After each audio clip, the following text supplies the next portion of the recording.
membuat pilihan yang berkenan kepada Tuhan. Setiap hari kita itu selalu dihadapi dengan pilihan. Saat kita bangun tidur, kita tuh sudah dihadapi satu pilihan loh. Kita tuh mau tetap di tempat tidur atau kita mau lanjut aktivitas kita di hari ini.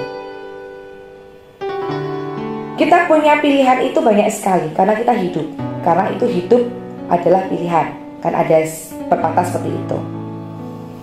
Jika pilihannya tampak sederhana, mungkin kita bisa menanggapi dengan santai, dengan bercanda, dengan ngajak teman-teman sambil ya hangout atau bagaimana kita bisa ngobrol untuk memecahkan satu pilihan tersebut. Tetapi bila pilihan kita itu merupakan pilihan masa depan, pilihan yang rumit, pilihan yang sangat membingungkan kita, bagaimana kita mengambil sikap, kita tidak bisa mengambil sikap dengan sembarangan. Seperti halnya saya waktu saya lulus kuliah, saya bingung, saya mau tetap ada di kota itu atau saya pindah ke kota yang lain.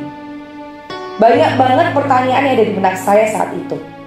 Saya bingung menjawabnya, dan saya juga tidak tahu juga kemana saya cari jawabannya tersebut. Dari sekian banyak faktor yang mempengaruhi pengambilan keputusan kita adalah aspek emosi. Kalau merasa benar, lakukan saja.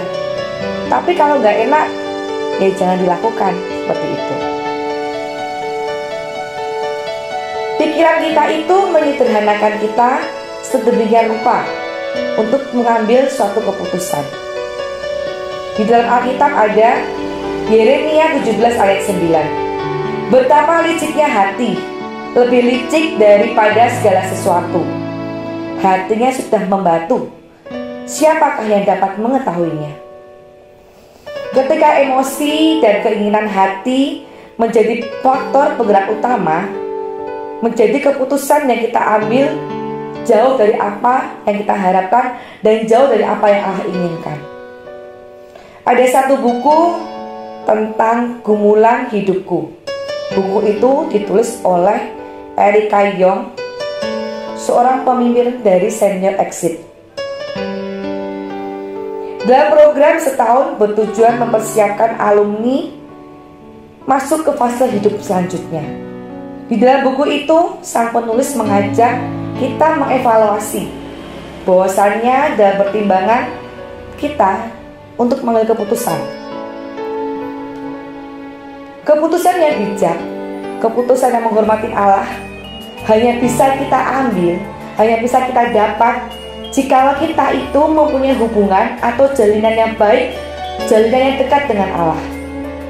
Relasi yang dekat dengan Allah itu akan menolong kita untuk mendengar dan melihatnya dalam mengambil keputusan yang akan kita ambil. Gimana caranya?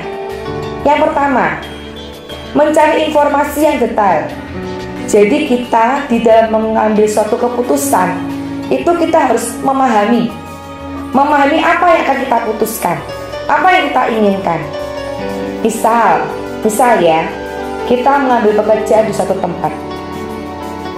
Kita harus survei bagaimana lokasinya, transportasinya, kehidupan kita, di mana kita akan tinggal, bagaimana kita akses untuk ke kantor tersebut. Itu harus kita putuskan sedemikian rupa supaya kita tidak salah untuk berjalan. Yang kedua, mencari nasihat kepada orang yang berkompeten.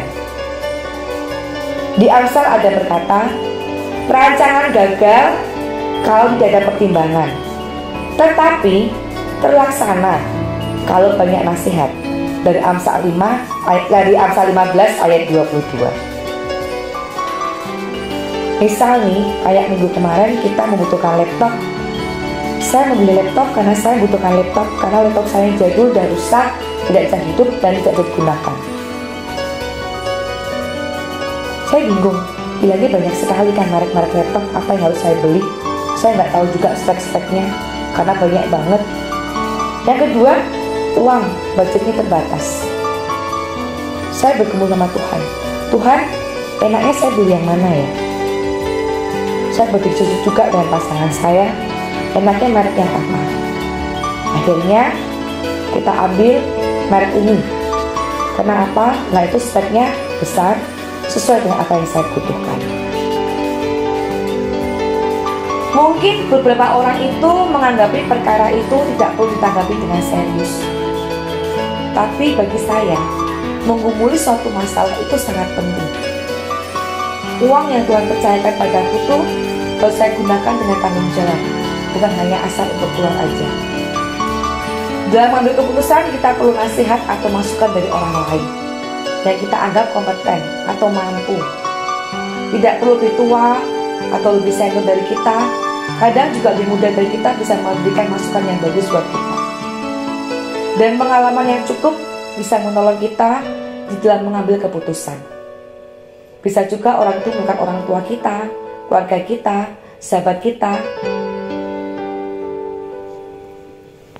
Di dalam meminta nasihat itu bukan berarti menjadikan mereka untuk mengambilkan keputusan kita. Bukan, jadi kita itu meminta pendapat dari mereka itu untuk bahan pertimbangan kita di dalam kita mengambil keputusan.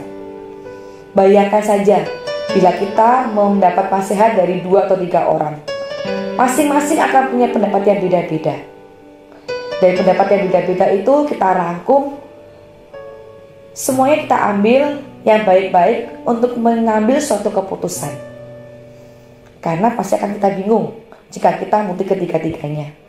Mengolah segala sesuatu, segala masukan, output yang kita terima, kita olah menjadi satu, supaya menjadi input yang baik buat kita. Dan jangan lupa berdoa sama Tuhan, apakah ini benar-benar yang terbaik buat kita. Setelah itu ambillah keputusan dengan baik. Kemudian serahkan kembali keputusan itu kepada Tuhan. Kalaupun keputusan itu tidak berjalan dengan sesuai dengan rencana kita, tidak berjalan dengan apa yang kita inginkan dan kita rencanakan, ingatlah, sesuatu itu dalam kendali Tuhan. Karena apa? Banyaklah rancangan di hati manusia, tetapi keputusan Tuhanlah yang terlaksana. Kegagalan mendengar suaranya saat kita menginginkannya, karena kita sebenarnya tidak ingin mendengarkan dia, tapi kita ingin saat kita butuh. Di mana kehidupan Anda, semua ada di tangan Anda.